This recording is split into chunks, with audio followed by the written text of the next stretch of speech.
First of all, before I start answering the question, I usually say in these town hall meetings that this is a non-partisan meeting because I'm here in the capacity of being your member of parliament, whether you voted Conservative or Liberal or NDP or what have you. So I'm happy to answer the question, but not if anyone here feels uncomfortable because you've come to a constituency gathering with your member of parliament and not a Green Party meeting. So does anyone, just give me a little, as if you're at an auction, anyone not want me to tread into a partisan area? Well then, here we go. Okay.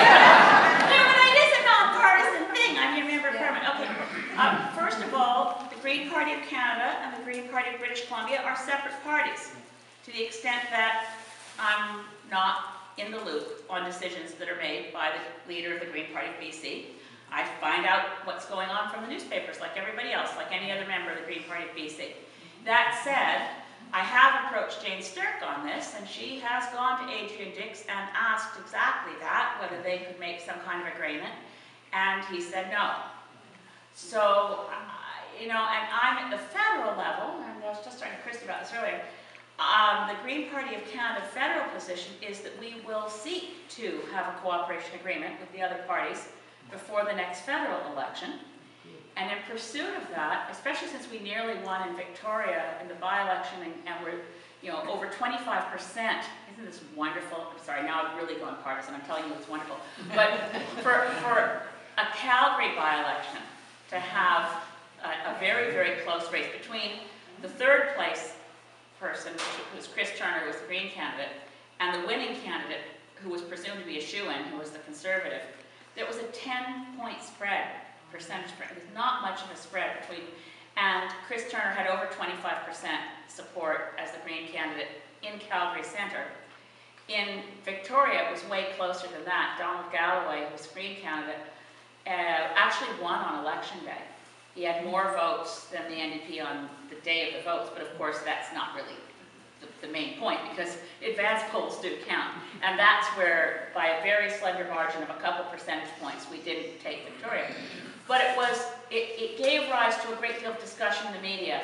But what will happen if the Greens run a strong campaign in 2015, the Liberals are revitalized with Justin Trudeau, and Mulcair, and we all split, And I'm frustrated by vote splitting talk because, as you probably know, I keep the refrain of it's vote abandoning that's the problem. We have 40% of Canadians who have stayed home in the last couple of federal elections, and if even half of those people had shown up to vote, chances are the election would have gone differently. In any case, the Green Party policy is to seek cooperation with the goal of agreeing to cooperate one time only, in one election only, and with the commitment that whoever forms government will get rid of first past the post and replace it with some form of proportional representation. So my first effort at cooperation after that didn't succeed, and I had no intention of making it public. But the NDP did make it public and attacked me for it, so now it's all out. But I wrote each individual member of parliament, Liberal and NDP, and the one progressive independent, Bruce Heyer, who's ex-NDP. And the letters were all hard copy and hand-signed with little PSs and everything, French to the French MPs, English leaders. So fair degree of thought went into it, but each one was marked personal confidential. Now, you're really not necessarily going to keep something secret like this, but what I proposed to my fellow MPs was that our parties weren't ready. I put forward the proposal that we should all cooperate one time only in order to get rid of first past the post. And then I said, since the parties aren't ready to discuss this yet in any official way, and since it will take a lot of time and a lot of trust and a lot of thought to figure out what kind of cooperation could work. Merger? Unlikely. A couple of ridings where we agree. All ridings where we do what Nathan Cullen proposed when he was running for NDP leadership, have shared nomination meetings. So there's a lot to work through here. Maybe we could form an ad hoc working group of like-minded MPs to try to sort through some of the issues.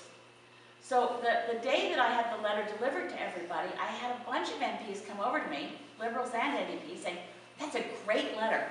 I love that idea. Put me down. I want to work on it."